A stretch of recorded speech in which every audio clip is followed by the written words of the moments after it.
দর্শক, একুশের সংবাদ শিরোনামে আপনাদের স্বাগত জানাচ্ছি। আমি প্রণব চক্রবর্তী। সরকারের উন্নয়ন সহ্য করতে না পেরে একটি মহল নানা রকম ষড়যন্ত্র করছে বলেছেন আওয়ামী লীগ সাধারণ সম্পাদক ওবায়দুল কাদের।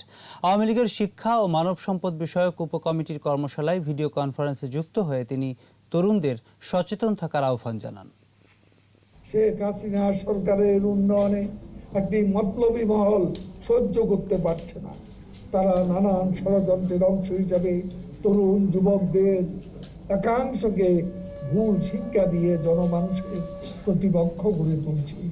আমি তরুণদের বলতে চাই, আজকের পৃথিবী প্রতিযোগিতাময়, নিজ যোগ্যতা দিয়ে স্থান করে নিতে হবে তোমাদের, আর তাই নিজেদের যোগ্য করে গড়ে তোলা বিকল্প নেই। চতুর্থ ধাপের পৌরসভা নির্বাচন সামনে রেখে বাংলাদেশ আওয়ামী লীগের দলীয় মনোনয়ন ফর্ম বিক্রি ও জমা দেওয়ার কার্যক্রম চলছে। ধানমন্ডিতে আওয়ামী লীগ সভাপতি শেখ হাসিনার রাজনৈতিক কার্যালয় থেকে ফর্ম সংগ্রহ করছেন আগ্রহী প্রার্থীরা। মনোনয়ন পেলে জয়ের ব্যাপারে আশাবাদী সবাই। নির্বাচন কমিশনের তফসিল অনুযায়ী এবারে 56টি পৌরসভায় ভোট হবে 14 ফেব্রুয়ারি। এর মধ্যে 31টিতে ইভিএমে এবং 25টিতে ব্যালটে ভোট গ্রহণ করা হবে। মেয়র পদে নৌকার মনোনয়ন প্রত্যাশীরা 11 জানুয়ারি পর্যন্ত ফর্ম সংগ্রহ ও জমা দিতে পারবেন। পরে স্থানীয় সরকার মনোনয়ন বোর্ডের সভায় চূড়ান্ত হবে কারা পাচ্ছেন পৌর নির্বাচনের টিকিট। আগামী মাসের শুরুতেই বাংলাদেশ ভ্যাকসিন পেয়ে যাবে, আর তা দেওয়ার জন্য এরই মধ্যে প্রস্তুতি গ্রহণ করা হয়েছে বলে জানিয়েছেন স্বাস্থ্যমন্ত্রী জাহিদ মালেক। দুপুরে মানিকগঞ্জে অসহায় শীতার্তদের মাঝে কম্বল বিতরণ অনুষ্ঠানে তিনি দেশে ভ্যাকসিনের অভাব হবে না বলেও দাবি করেন। বলেন, ফাইজার কোম্পানি ভ্যাকসিন দেওয়ার প্রস্তাব দিয়েছে। তারা কিছু ভ্যাকসিন বিনামূল্যে দেবে, যা ইউরোপ আমেরিকায় দেয়া হচ্ছে। ভ্যাকসিনটি ফ্রন্টলাইন ওয়ার্কারদের দেওয়ার পরিকল্পনার কথা জানান স্বাস্থ্যমন্ত্রী।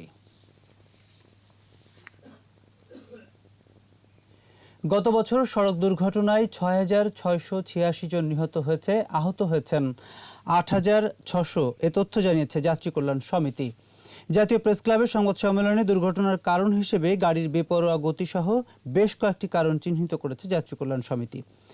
একই সময়ে রেল দুর্ঘটনায় 318 এবং নৌকাডুবিতে মৃত্যু হয়েছে 313 ও নিখোঁজ হয়েছে 317 জন। সড়ক নিরাপত্তায় বর্তমান সরকারের নির্বাচনী ইশতেহার বাস্তবায়নের পাশাপাশি সড়ক পরিবহন আইন কঠোরভাবে বাস্তবায়নের তাগিদ দেওয়া হয় সংবাদ সম্মেলনে। রাজধানীর মাস্টার মাইল স্কুলের ও লেভেলের শিক্ষার্থী আনুশকা নূর আমিনের মৃত্যুর সাথে জড়িতদের সর্বোচ্চ শাস্তির দাবি জানিয়েছেন স্বজন ও স্থানীয়রা।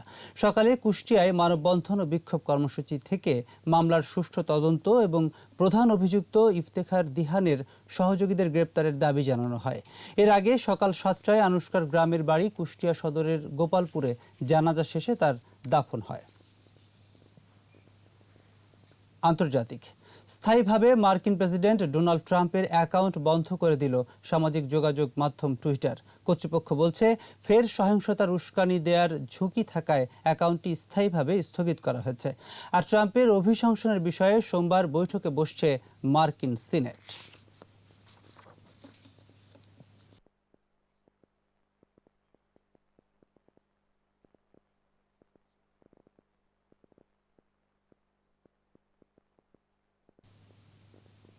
খেলার খবর। সাদিও মানের জোড়া গোলে অ্যাস্টন ভিলাকে 4-1 গোলে হারিয়ে এফএ কাপের চতুর্থ রাউন্ডে উঠল শিরোপা প্রত্যাশী লিভারপুল। শুরু থেকেই ম্যাচের নিয়ন্ত্রণ নিজেদের হাতে নিয়ে নেয় অল রেডরা। চতুর্থ মিনিটে সাদিও মানের গোলে এগিয়ে যায় তারা। তবে 41 মিনিটে বেরির গোলে সমতা এনে বিরতিতে যায় অ্যাস্টন ভিলা। কিন্তু দ্বিতীয়ার্ধে 5 মিনিটের ব্যবধানে 3 গোল আদায় করে সহজ জয় পায় লিভারপুল। ম্যাচের 60 মিনিটে উইচনালডুম, 63 মিনিটে সাদিও মানে ও 65 মিনিটে মোহাম্মদ সালাহ গোল 3টি করেন।